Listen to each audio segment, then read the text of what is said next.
A ಇಂದ ಝಡ್ವರೆಗಿನ English ಅಕ್ಷರಗಳನ್ನು ಓದುವುದು ಹೇಗೆ? ಎಲ್ಲರಿಗೂ ನಮಸ್ಕಾರ. ನಮ್ಮ ಚಾನೆಲ್ನ ವೀಕ್ಷಕರಾದ ಸರಸ್ವತಿಯವರು ನೀವು ಕೇಳ್ತಾ ಇದ್ದರೆ ನಮ್ಮ ಮಗಳಿಗೆ 2 ಅಕ್ಷರದ ಪದಗಳನ್ನು ಇಂಗ್ಲೀಷ್ ಪದಗಳನ್ನು ಹೇಗೆ ಕಲಿಸೋದು ಅಂತ.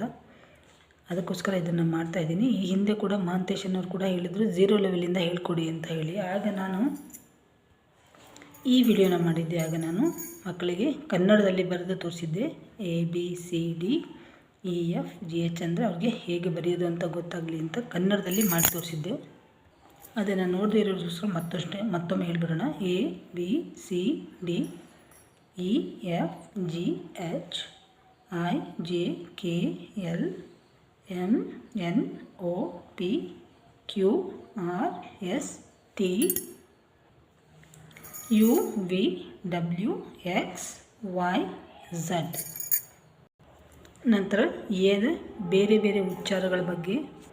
ಇದು ಎ ಜೊತೆ ಇತರ ಸ್ವರಗಳು ಒಟ್ಟಿಗೆ ಬಂದಾಗ, 2 ಸ್ವರಗಳು ಒಟ್ಟಿಗೆ ಬಂದಾಗ ಹೇಗೆ ಓದಬೇಕು ಅನ್ನೋದು, ಹಾಗೆ ಈ ಅಕ್ಷರದ ಉಚ್ಚಾರಗಳ ಬಗ್ಗೆ, ಹಾಗೆ A to Z ಭಾಳಷ್ಟು ವಿಡಿಯೋಗಳನ್ನು ಮಾಡಿದ್ದೆ ನಾನು.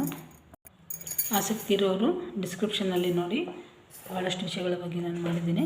ಇದೆಲ್ಲ ವಿಷಯಗಳನ್ನು ವಿಡಿಯೋಗಳು ಅದರಲ್ಲಿದೆ. ಆದರೆ ಅವುಗಳನ್ನೆಲ್ಲ ಕಲಿಬೇಕು ಅಂತಂದರೆ ಇದು ಬೇಸಿ, ಇದು ಬಂದರೆ ಭಾಳ ಸುಲಭ ಆಗುತ್ತೆ. ಆದ್ದರಿಂದ ಮೊದಲು ಇದನ್ನು ಕಲಿಯೋಣ.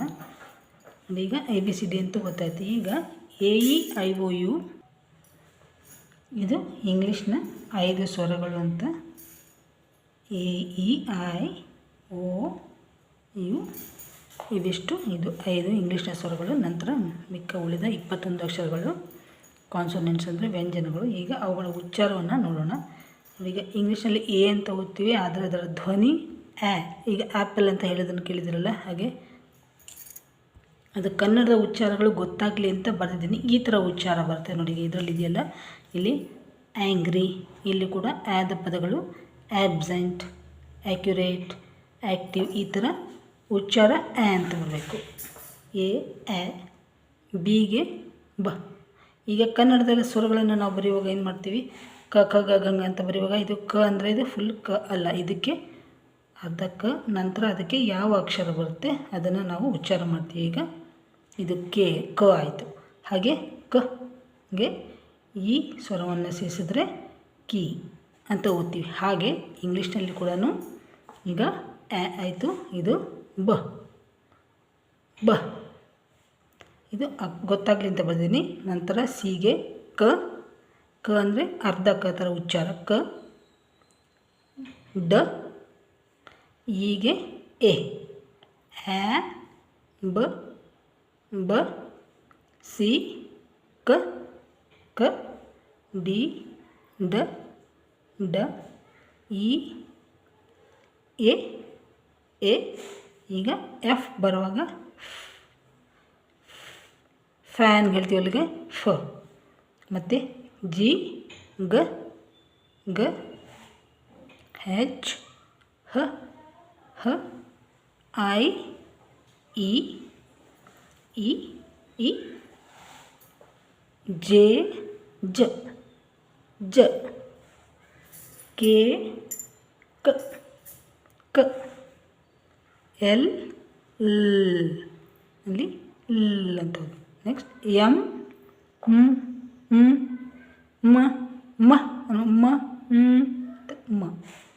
ಎನ್ಗೆ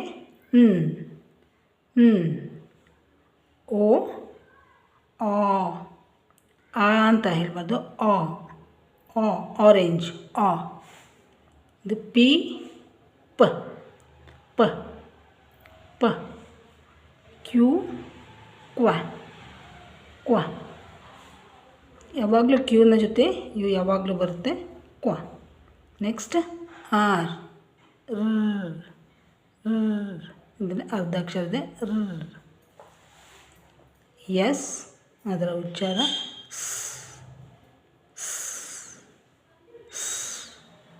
ಟಿದ ಉಚ್ಚಾರ ಟ. ನಂತರ ಯುದ ಉಚ್ಚಾರ ಅ. ವಿದ ಉಚ್ಚಾರ ವ. ಇಲ್ಲಿ ವ ಇಂದ ಯಾವುದಾದ್ರೂ ಪದಗಳು ಬರುವಾಗ ನಿಮ್ಮ ಕೆಳಗಿನ ತುಟಿ ನೋಡಿ, ಇಲ್ಲಿ ವ್ಯಾನ್ ಅಂತ ಉಚ್ಚಾರ ಮಾಡಬೇಕಾದ್ರೆ ನೀವು ನಿಮ್ಮ ತುಟಿ ಮತ್ತು ತುಟಿಯಲ್ಲಿ ಬರುತ್ತೆ ಮೇಲಿನ ಹಲ್ಲುಗಳಿಗೆ ತಾಗುತ್ತೆ ನೋಡಿ, ವ್ಯಾನ್ ಅಂತ ಓದುವಾಗ. ಹಾಗೆ ವಾಯ್ಲೆಟ್ ಅಂತ ನೀವು ಉಚ್ಚಾರ ಮಾಡಿ ನೋಡಿ. ವಾಯ್ಲೆಟ್ ಅನ್ನುವಾಗ ಅದು ಏನಾಗುತ್ತೆ, ಕೆಳಗಿನ ತುಟಿ ಮೇಲಿನ ಹಲ್ಲುಗಳಿಗೆ ತಾಗುತ್ತೆ. ಆದರೆ ಇಲ್ಲಿ ಡಬ್ಲ್ಯೂ ಹೇಳುವಾಗ ವಾಹ್ ವಾಹ್ ಅಂತ ಹೇಳುವಾಗ, ಈಗ ವಾಟರ್ ಅಂತ ಹೇಳ್ಬೇಕಾದ್ರೆ ನೀವು ಯಾವ ರೀತಿ ಉಚ್ಚಾರ ಮಾಡ್ತೀರ, ವಾ ಅಂತಂದರೆ ನಿಮಗೆ ವಾಟರ್ ಅಂತ ಹೇಳುವಾಗ ಎರಡೂ ತುಟಿಗಳು ಮುಂದೆ ಬರ್ತಿದೆ, ರೌಂಡ್ ಶೇಪ್ ಆಗುತ್ತೆ ನೋಡಿ. ಅದನ್ನು ನೀವು ಬೇಕಾದರೆ ಉಚ್ಚಾರ ಮಾಡಿ ನೋಡಿ. ಈಗ water, water, who, who, when, when ಇಲ್ಲ, ಹೂ, ವೆನ್, ವೈ, ವಿಚ್. ಇದರ ಈ ಶಬ್ದಗಳನ್ನು ನೀವು ಉಚ್ಚಾರ ಮಾಡಿ ನೋಡಿ. ಆಗ ಈ ಉಚ್ಚಾರಕ್ಕೆ ಮತ್ತು ಈ ಉಚ್ಚಾರಕ್ಕೆ ನಿಮಗೆ ವ್ಯತ್ಯಾಸ ಗೊತ್ತಾಗುತ್ತೆ. ಹಾಗೆ ಇದು ವ, ಇದು ವ, ಎಕ್ಸ್, ಕ್ಸ್, ಕ್ಸ್, ಕ್ಸ್, ವೈ, ಯ, ಯ, ಯ, ಝಡ್ಗೆ ಈಗ ಝೂ, ಝೂ ಅಂತ ಹೇಳ್ಬೇಕಾದ್ರೆ ಝ, ಝ, ಝೂ ಅಂತ ಹೇಳಲ್ಲ, ಝ, ಝ ಉಚ್ಚಾರ ಈ ಥರ ಹೇಳಬೇಕು. ಈಗ ಈ ಉಚ್ಚಾರಗಳೆಲ್ಲ ಚೆನ್ನಾಗಿ ಅರ್ಥ ಆಗಬೇಕು ಅಂತಂದರೆ ಕೆಲವು ಪದಗಳನ್ನು ಬರೆಯೋಣ, 2 ಅಕ್ಷರದ ಪದಗಳು ನೋಡಿ. ಈಗ ಎ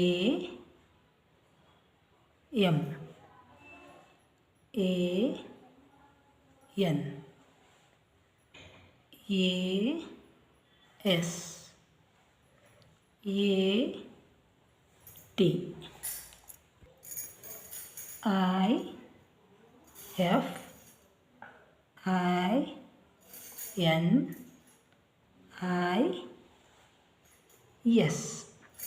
ಈಗ ಇವುಗಳನ್ನು ಹೇಗೆ ಉಚ್ಚಾರ ಮಾಡೋದು, ಹೇಗೆ ಓದಿಸೋದು ಮಕ್ಕಳಿಗೆ ಅನ್ನೋದನ್ನು ನೋಡೋಣ. ಇಲ್ಲಿ ಹೇಗೆ ಏನು ಹೇಳಿದ್ವಿ ನಾವು, ಎ ಎ ಅವಾಗ ಎ, ಏನು ಹೇಳಿದ್ವಿ, ಅಂತ ಹೇಳಿದ್ವಲ್ಲ. ಸೊ ಆದ್ದರಿಂದ ಇದೇನಾಯಿತು, ಆ್ಯಮ್,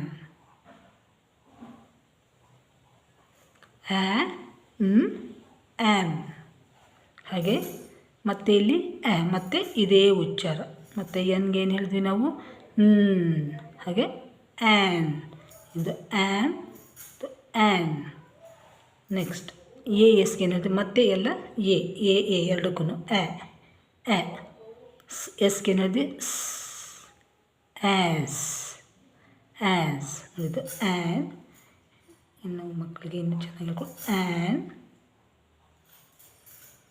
ಇದು ಮತ್ತೆ ಎ ಆ್ಯ ಅಂದರೆ ಅರ್ಧ ಸಾಬುತ್ತಿ, ಆ್ಯಸ್. ಆ್ಯಟ್, ಆ್ಯಟ್ ಮತ್ತು ಆ್ಯಟ್, ಆ್ಯಟ್. ಇಲ್ಲಿ ಈ ಉಚ್ಚಾರಗಳನ್ನು ಅವ್ರಿಗೆ ತೋರಿಸಿ ಹೇಳಿಕೊಟ್ರೆ ಬೇಗ ಗೊತ್ತಾಗುತ್ತೆ. ಈಗ ಟ ಅನ್ನೋದಲ್ಲಿದೆ, ಇಲ್ಲಿ ಟ, ಇಲ್ಲಿ ಎ ಬರೆದಿದ್ವಿ, ಎಗೆ ಆ್ಯ ಅಂತ ಬರೆಯೋದು. ಹಾಗೆ ನಂತರ ಈ ಅಕ್ಷರ ತೋರಿಸೋದು. ಇದಕ್ಕೆ ಯಾವ ಉಚ್ಚಾರ ಇದೆ, ಟ, ಆ್ಯಟ್. ಹಾಗೆ ಗೊತ್ತಾಯಿತು ಅಂದ್ಕೊಳ್ತೀನಿ. ಸೊ ಈ ಪ್ರತಿಯೊಂದು ಅಕ್ಷರವನ್ನು ಇಲ್ಲಿ ನೋಡೋದು. ಇಲ್ಲಿ ಎ ಅಂತಂದರೆ ಆ್ಯ ಇದೆ, ಅದು ಬರೆಯೋದು. ಎಮ್ಗೆ ಇದೆ, ಆಯಿತು. ಹಾಗೆ ಇಲ್ಲಿ ಐಗೆ ಏನಿದೆ, ಇ, ಇ. ಎಫ್ಗೇನಿದೆ, ಈಗ ಫ್ಯಾನ್ ಯೂಸ್ ಮಾಡ್ತೀವಲ್ಲ, ಫ, ಆ ಥರ, ಇಫ್, ಇಫ್, ಫ, ಫ, ಆ ಥರ. ನೆಕ್ಸ್ಟ್ ಐಗೆ ಮತ್ತೇನಿದೆ, ಮತ್ತೆ ಐಗೆ ಇ ಇದೆ, ನಂತರ ಮತ್ತೆ ಇ ಬರೆಯೋದು. ಎನ್ ಉಚ್ಚಾರ ಏನು ಮಾಡಿದ್ವಿ ನಾವು ಆಗಲೇ, ಇಲ್ಲಿ ಮತ್ತೆ ತೋರಿಸಿ, ಇಲ್ಲಿ ನೀವು ಒಂದು ಸಲ ಹೇಳಿಕೊಟ್ಟು, ಒಂದು 2-3 ಸಲ ಹೇಳಿಕೊಟ್ಟು ಅವ್ರಿಗೆ ಇದನ್ನು ಬರೀಲಿಕ್ಕೆ ಹೇಳಿದ ಮೇಲೆ ಇದನ್ನು ನೋಡಿ ನೋಡಿ ಅವರು ಬರೀಲಿಕ್ಕೆ ಹೇಳಿದರೆ ಅವರು ಬೇಗ ಪ್ರಾಕ್ಟೀಸ್ ಮಾಡ್ಕೊಳ್ತಾರೆ. ಹಾಗೆ ಮತ್ತು ಐಗೆ ಇ, ಎಸ್ಗೆ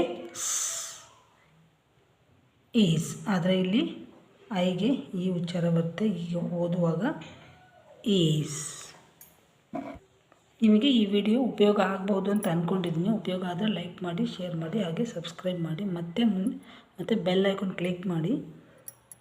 ಹೊಸಬರಾಗಿದ್ದರೆ ನಿಮಗೆ ಇದೇ ರೀತಿಯ ವಿಡಿಯೋಗಳು ಬೇಕು ಅಂತಂದರೆ ಸಬ್ಸ್ಕ್ರೈಬ್ ಮಾಡಿಕೊಂಡು ಬೆಲ್ ಐಕಾನ್ ಕ್ಲಿಕ್ ಮಾಡಿ. ಹಾಗೆ ಮುಂದಿನ ವಿಡಿಯೋದಲ್ಲಿ ಮತ್ತಷ್ಟು 2 ಅಕ್ಷರದ ಪದಗಳನ್ನು 2 ಅಕ್ಷರ 3 ಅಕ್ಷರ ಪದಗಳನ್ನು ಇಂಗ್ಲೀಷ್ನ ಪದಗಳನ್ನು ಓದುವುದನ್ನು ನೋಡೋಣ. ಎಲ್ಲರಿಗೂ ಧನ್ಯವಾದಗಳು. ನಮಸ್ಕಾರ.